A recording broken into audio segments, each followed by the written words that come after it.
Wave 1 की पहले बात करें। वेव 1 में जो लोग थे काफ़ी डरे हुए थे, सहमे हुए थे। लॉकडाउन जो था वो 2-3 महीने रहा। पहली वेव में हमने क्या देखा कि 1000 पेशेंट्स तक होने में 100 दिन लगे, यानी बहुत धीरे धीरे वो मसला चला। उस वक्त नंबर ऑफ़ केसेस जो थे धीरे धीरे आ रहे थे। लेकिन जब वेव 2 आया, जो हमें बीच में एक जो वायरस का एक्टिविटी बीच में कम रहा, जब वेव 2 आया तो वेव 2 में क्या हुआ कि पहले 1000 केसेस में सिर्फ 25 दिन लगे, यानी 4 टाइम्स ज़्यादा सेकंड वेव में केसेस हुए। और अब आजकल पिछले कुछ दिनों से, हफ्ते से ज़्यादा से हम देख रहे हैं कि 1000 से ज़्यादा केस जो है वो एक ही दिन में आते हैं। तो इसका क्या मतलब है? इसका मतलब ये है कि जो पहला वेव था उसमें जो वायरस का रेट ऑफ ट्रांसमिशन था वो इतना ज़्यादा नहीं था। इस वक्त लग रहा है इसका रेट ऑफ ट्रांसमिशन जो है 3 to 4 टाइम्स ज़्यादा है, क्योंकि एक ही दिन में 1000-1100 केसेस आ जाते हैं। और दूसरा जो प्रॉब्लम इस वक्त है कि लोगों में जो कोविड बिहेवियर होना चाहिए थे, जो एंटी कोविड बिहेवियर होना चाहिए, वो नज़र नहीं आता है। और तीसरी बात मैं ये कहूँगा कि जब हम बाहर की स्टेट्स की तरह देखते हैं, महाराष्ट्र की तरह देखते हैं, दिल्ली की तरह देखते हैं, पहले तो हम पहले वेव में इटली की बात कर रहे थे, ईरान की बात कर रहे थे, अमेरिका की बात कर रहे, लेकिन इस वेव में हम ये देख रहे हैं कि जो हमारे स्टेट्स इंडिया में हैं उनका हेल्थ स्ट्रक्चर क्रैम्बल होने लगा। वहाँ पर प्रॉब्लम्स है, लोग मर रहे हैं, बेड्स कम हो रहे हैं, ऑक्सीजन की कमी पड़ रही है। लेकिन बहरहाल कश्मीर में अभी हमें सांस लेने का वक्त है, अभी स्पेस है, लेकिन लोगों को थोड़ा सा सीरियस होना पड़ेगा। उनको सीरियस देखिए हेल्थ के लिए नहीं होना पड़ेगा, उनको सीरियस अपनी फैमिली के लिए होना पड़ेगा। क्योंकि ओवरऑल अगर हमारे इस यूटी में लोगों का ये पैंडमिक हावी हो जाता है तो जो क्राइसिस होंगी वो हमारे हॉस्पिटल्स में होंगी, और जो उसके विक्टिम्स होंगे वो हमारे लोग होंगे। तो लोगों को ये इशू सीरियसली लेना पड़ेगा। और मैं बोलता हूँ उनको अभी भी वक्त है हमारे पास, अभी भी टाइम है हमारे पास। अगर हम थोड़ा सीरियस हो जाएंगे अपने लिए, अपने बुज़ुर्गों के लिए, अपने बच्चों के लिए, मुझे लगता है कि वेव 2 को भी हम बिल्कुल उसी तरह हराएंगे जिस तरह हमने वेव 1 को हराया था। देखिए, जब वायरस डिवाइड करता है एक इंसान से जाके दूसरे इंसान में, दूसरे इंसान से जाके तीसरे इंसान में, तो जब उसका ये रेट ऑफ डिवीजन जो है हायर रहता है, मतलब मिलियंस ऑफ टाइम्स वो रेप्लिकेट करता है। इस रेप्लिकेशन के दौरान जो इसका जेनेटिक कोड होता है उसमें जो न्यूक्लियोटाइड्स होते हैं उनमें कई डीलीशन हो जाता है या एडिशन हो जाता है, तो उनका जो जेनेटिक स्ट्रक्चर होता है वो चेंज होता है। तो उस चीज़ को हम म्यूटेशन कहते हैं। आमतौर पैंडेमिक्स में साइंटिफिकली या हिस्टोरिकली क्या देखा गया है कि जब वायरस बहुत बार रेप्लिकेट करता है तो म्यूटेशंस उस किस्म की हो जाती है कि वायरस की जो लीथैलिटी होती है या वायरस का जो इन्फेक्शन रेट होता है वो कम होता है। अगर मैं इसको सिंपल एग्जांपल इस तरह दूं कि अगर आप एक पेपर को फोटोस्टेट करोगे 1000 बार, तो जो 1000वां पेज होगा उसका जो प्रिंट होगा वो कम आएगा। उसी तरह हम बोलते हैं वायरसेस का जो लिथैलिटी होता है वो धीरे धीरे घट जाता है। लेकिन कोविड में क्योंकि ये वायरस ही कुछ अजीब गरीब है, ये साइंस दानों को भी इसने कन्फ्यूजन में रखा है। इसकी जो म्यूटेशंस कुछ है, इसके बहुत हज़ारों म्यूटेशंस हुई इस साल में, लेकिन कुछ म्यूटेशंस इसकी ऐसी है जो इसको हावी बना रही है, ख़तरनाक बना रही है इंसान के लिए। तो जहाँ तक साउथ अफ्रीका म्यूटेशन हुई, साउथ अफ्रीकन म्यूटेशन हम बोलते हैं, इटालियन म्यूटेशन, तो वो म्यूटेशंस इंडिया में देखी गई। और इंडिया में एक म्यूटेशन है उसको देसी म्यूटेशन बोलते हैं। तो हम कश्मीरियों को ये समझना है, अगर साउथ अफ्रीका में म्यूटेशन होता है वो इंडिया में पाया गया, तो ये कोई नामुमकिन सी बात नहीं है कि ये सारे म्यूटेटेड वायरसेस जो है वो कश्मीर में भी आए होंगे या आ सकते हैं। लेकिन लोगों को ये समझना है म्यूटेशंस को डिटेक्ट करने के लिए हमारे जम्मू एंड कश्मीर में कोई जीनोमिक सेंटर नहीं है। यहाँ से सैंपल्स जाते हैं जीनोमिक सेंटर, जो इंडिया का बहुत बड़ा सेंटर है, तो वहाँ से हमें मिलता है कि ये जो पेशेंट है इसका म्यूटेटेड वायरस है। अभी तक कोई रिपोर्ट ऐसा नहीं आया, लेकिन अगर आएगा तो वो हमारे लिए बड़ी बदकिस्मती होगी। लेकिन लोगों से यही अपील है कि अगर हम अपना कोविड अप्रोप्रिएट बिहेवियर रखेंगे तो हमें तो हर एक कोविड वायरस से बचना है, चाहे वो साउथ अफ्रीका म्यूटेटेड है या देसी म्यूटेटेड है या जो कोविड बज़ात खुद है, हमें तो हर एक से बचना है। कोविड के बारे में हम लोगों ने बहुत कुछ पढ़ा, डॉक्टर्स ने, मुझे लगता है पब्लिक ने भी, हर एक ने कोविड पढ़ा। एक साल में लोगों ने इतना लिटरेचर पढ़ा। लेकिन एक ट्वीट मैंने एक दिन पढ़ा, मैं वही बता के ये आपका सवाल का जवाब दूंगा। उसमें मैंने पढ़ा कि एक फिजिशियन ने कहा कि प्रेगनेंसी और फ्रैक्चर को छोड़ के कोविड जो है ये कोई भी सिम्टम कर सकता है। तो जब मैंने वो ट्वीट पढ़ा मुझे लगा कि ये फिजिशियन जो है इसने इस वायरस को समझ लिया है। तो पिछले साल हम कहते थे इससे ज़ुकाम होगा, खांसी होगा, बुखार होगा, ऐसा ऐसा बोलते थे हम, ब्रेथलेसनेस होगी। लेकिन मैं आपके माध्यम से तमाम लोगों को ये कहूँगा कि कोविड से कोई भी सिम्टम पॉसिबल है। और मेरा भी यही मैसेज है, except fracture and pregnancy, covid can cause any symptom in human being. RT-PCR को जब हम एज अ टेस्ट लेते हैं, ये स्पेसिफिक टेस्ट है। स्पेसिफिक टेस्ट का मतलब ये होता है कि अगर किसी पेशेंट में ये पॉजिटिव है, वो 100% पॉजिटिव है। लेकिन अगर हम इस टेस्ट की सेंसिटिविटी की बात करते हैं, वो अराउंड 80% है। डैट मीन्स अगर हम 100 कोविड पेशेंट्स को ये टेस्ट करेंगे, जो पॉजिटिव है, जो हमने पॉजिटिव रखे हैं, ये सिर्फ 80 में पॉजिटिव आएगा और 20 में नेगेटिव आएगा, क्योंकि इसकी सेंसिटिविटी 80% है, इसकी स्पेसिफिसिटी 100% है। उसका मतलब ये है जिन 80 में ये पॉजिटिव आएगा उनमें ये कोविड है।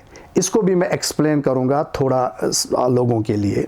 देखिए, आप डल में जाते हैं मछली पकड़ने के लिए, डल में मछली है, आप जाल डालते हैं, मछली आ जाती है, तो उसका मतलब है कि आपका टेस्ट पॉजिटिव आया।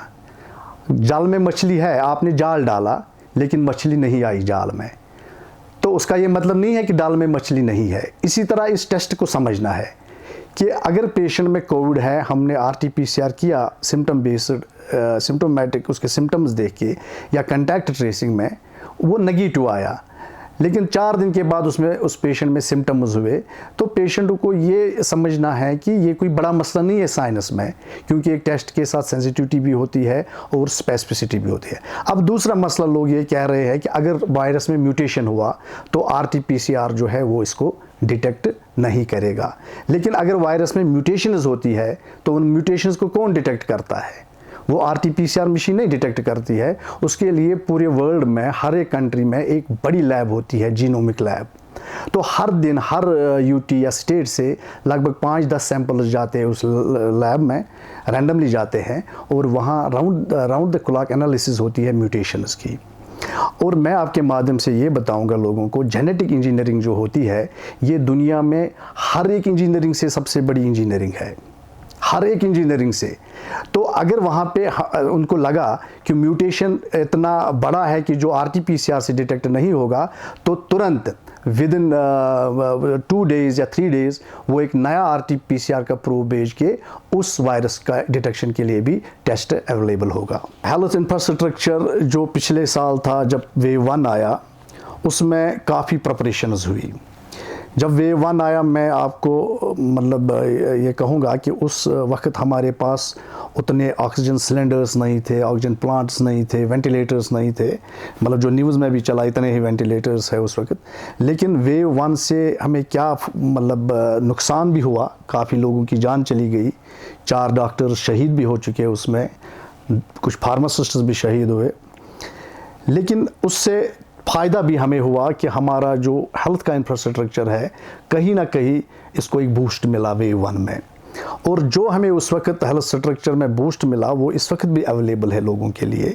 लेकिन उसका ये मतलब नहीं है कि लोग बोलेंगे कि हम जो है कोविड अप्रोप्रिएट बिहेवियर नहीं रखेंगे और हॉस्पिटल्स को क्राइसिस में डालेंगे, उसका मतलब ये भी नहीं है। हॉस्पिटल्स की प्रिपरेशन है। देखिए, पिछले साल हमें पता भी नहीं था कि पेशेंट को कैसे हम ले, कैसे डायग्नोज करें, कैसे ट्रीट करें। आज हमें जो वर्ल्ड ओवर ट्रीटमेंट्स है वो पता है, जो वर्ल्ड ओवर दवाइयाँ मिल रही है वो हमें पता है, हमारे प्रोटोकॉल्स अपग्रेडेड है। मतलब इस साल में हमने सीखा है कि वायरस के साथ कैसे बिहेव करना है, वायरस के साथ कैसे जीना है और वायरस को कैसे डायग्नोज और ट्रीट भी करना है और कॉम्प्लिकेशंस को भी कैसे मैनेज करना है। कुछ लॉन्ग टर्म कॉम्प्लिकेशंस भी होती है वायरस से। इस साल हमने ये, पिछले साल में ये भी हमने सीखा कि उनको कैसे मैनेज किया जाए।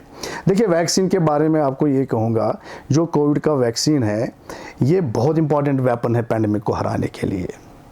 पिछले साल पूरे दुनिया के जितनी भी बड़ी रिसर्च सेंटर्स है, तमाम जितने भी दुनिया के साइंटिस्ट्स है, अगर वो अदर फील्ड से भी मतलब वाबस्ता थे, उन सब ने एनर्जी लगाई ताकि हम दुनिया को एक वैक्सीन दे। उन लोगों ने उनके पास, मैंने पहले ही बोला, जेनेटिक इंजीनियरिंग जो है दुनिया की सबसे बड़ी इंजीनियरिंग होती है, उसका उन्होंने भरपूर इस्तेमाल किया। और मैं आपको ये बताऊंगा कि ये वैक्सीन इतना जल्दी क्यों आया, क्योंकि आप लोगों ने सुना है कि सार्स 1 का पैंडेमिक हुआ था अरब से, तो उस वक्त इस वैक्सीन की आधी रिसर्च हुई थी, लेकिन वो पैंडेमिक जो है ऑल ऑफ ए सडन ख़त्म हुआ। लेकिन वो जो रिसर्च उन लोगों ने उस वक्त की थी, उसी रिसर्च को आगे ले चले साइंटिस्ट्स और 1 साल में लोगों को वैक्सीन दिया। लेकिन आज लोग बोल रहे हैं हम ये वैक्सीन नहीं करेंगे। लोगों का ऐसा बिहेवियर है जैसे उन साइंसदानों ने अपनी जो नींद हराम की, अपने जो साल भर के एफर्ट्स लगाए, और लोगों का ये कहना है हम ये नहीं करेंगे। जैसे लोग उन साइंटिस्ट पे जो मिन्नत रखते हैं कि जनाब हम ये नहीं करेंगे, ये एक गलत बिहेवियर है। अगर इस पैंडेमिक को हमें हराना है तो वैक्सीनेशन बहुत ज़रूरी है। देखिए, मैं लोगों को ये कहूँगा कि सबसे पहले ये वैक्सीन डॉक्टर्स को लगे।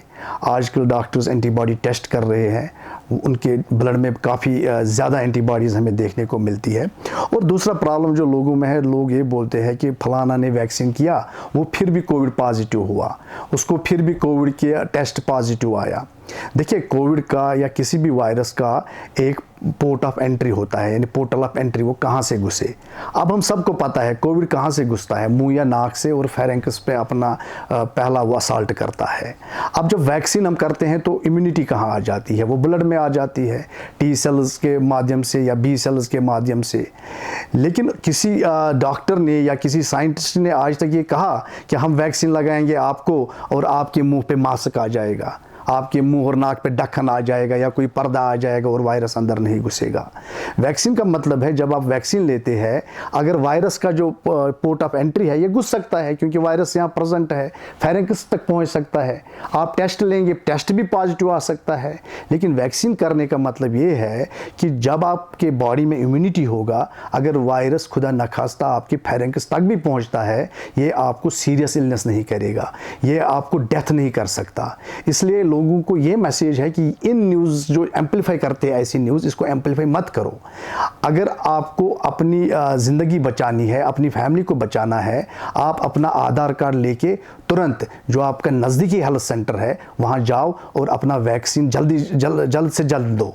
कल ये ना हो कि वैक्सीन ही ख़त्म हो जाए, फिर आप पछताओगे। मैं आपके माध्यम से फिर लोगों को अपील करता हूँ, वैक्सीन बहुत अवेलेबल है इस वक्त, वैक्सीन को ज़ाया होने ना दे, एक्सपायर होने ना दे। जल्द से जल्द अपना आधार कार्ड उठाए, जो भी 45 साल से ज़्यादा उम्र का है जाए और अपना टीका जल्दी लगाए। जो ट्रांसमिशन वायरस का है, चाहे वो एयरबॉर्न है, चाहे वो फोमाइड बॉर्न है, फ़र्क इतना ही है हवा में घूम रहा है या टेबल पे गिर के आप हाथ से लाओगे। दोनों ट्रांसमिशंस को मिला के जब हम प्रिवेंशन की बात करेंगे तो हम फिर वही पहुंचते हैं, एक मास्क पहनना है, हाथ को साफ रखना है और एक दूसरे से दूर रहना है। अगर हवा में ट्रांसमिशन ज़्यादा दिख रहा है इस वक्त, तो उसका ये मतलब है जब हम क्लोज रूम में बैठे हैं तो हमें वहाँ भी मास्क लगाना बहुत ज़रूरी बनता है। लेकिन जब हम बाहर होंगे, अपने गार्डन में होंगे, अपने बाग बगीचे में होंगे, अपने खेत में होंगे या किसी जगह होंगे, गुलमर्ग पहलगाम में, मतलब जहाँ खुला खुला है, मैं ये नहीं कहता हूँ कि वहाँ के बाज़ार में होंगे, तो वहाँ पर आपको मास्क लगाने की ज़रूरत नहीं है, क्योंकि एयरबॉर्न का ये कतई मतलब नहीं है कि जहाँ इंसान ही नहीं है तो ये वहाँ भी पहुँचेगा। मेरी बात आप समझते हैं? एयरबॉर्न का मतलब ये है कि जो क्लोज्ड रूम है, जो उस क्लोज्ड रूम का हवा है, वहाँ ये उस एयर करंट में रह सकता है। तो उसका मतलब ये है, चाहे मैं फिर से लोगों को कहूँगा, चाहे ये एयरबॉर्न है, चाहे ये फोमाइडबॉर्न है, इसका जो प्रिवेंशन है, इसका जो वेपन है इससे बचने के लिए, वो फिर उधर ही जाके रुकता है। एक आप मास्क पहनो, अपना हाथ को साफ रखो, और जब आप मार्केट जाओगे या ड्यूटी जाओगे, एक दूसरे से 2 गज की दूरी जो है उसको बरकरार रखो। और जो चौथा वेपन हमारे पास है वो है वैक्सीन। और जितना जल्दी ज़्यादा लोग वैक्सीन करेंगे, मतलब जितने मोहल्ले में लोग ज़्यादा वैक्सीन करेंगे उतना वो मोहल्ला बच जाएगा। जितने फैमिली मेम्बर्स ज़्यादा वैक्सीन करेंगे उतने वो फैमिली मेम्बर्स बच जाएंगे।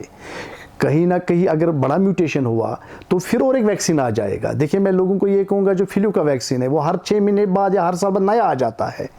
ये नहीं है कि हमने एक वैक्सीन बनाया अब यही रहेगा।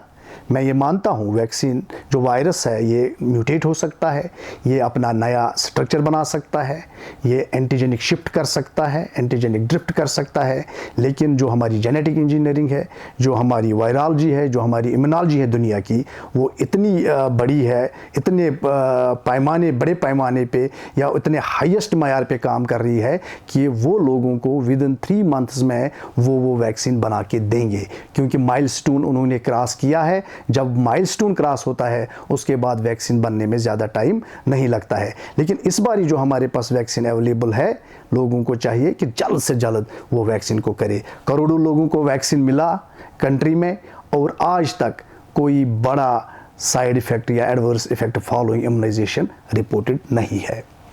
मैं आपको ये बताऊंगा कि देखिए, लोग, ये सारा डिपेंड करता है कि लोगों का बिहेवियर कैसा है।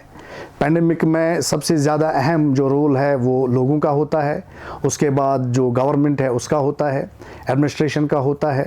लेकिन लोगों को ये समझना है कि जो कोविड है ये कोई पॉलिटिकल डिजीज़ नहीं है, ये एक रियल थ्रेट है। अगर लोगों ने डिसिप्लिन नहीं रखा, लोगों ने कोविड अप्रोप्रिएट बिहेवियर नहीं रखा, तो मैं आपको ये कहूँगा जो लोग हैं वो लॉकडाउन को बुलावा दे रहे हैं, वो कर्फ्यू को बुलावा दे रहे हैं। अगर हॉस्पिटल्स बुक हुए, हॉस्पिटल में क्राइसिस हुआ, एडमिनिस्ट्रेशन के पास कोई चारा नहीं है कि वो लोगों को फिर लॉकडाउन करके बंद कर देंगे।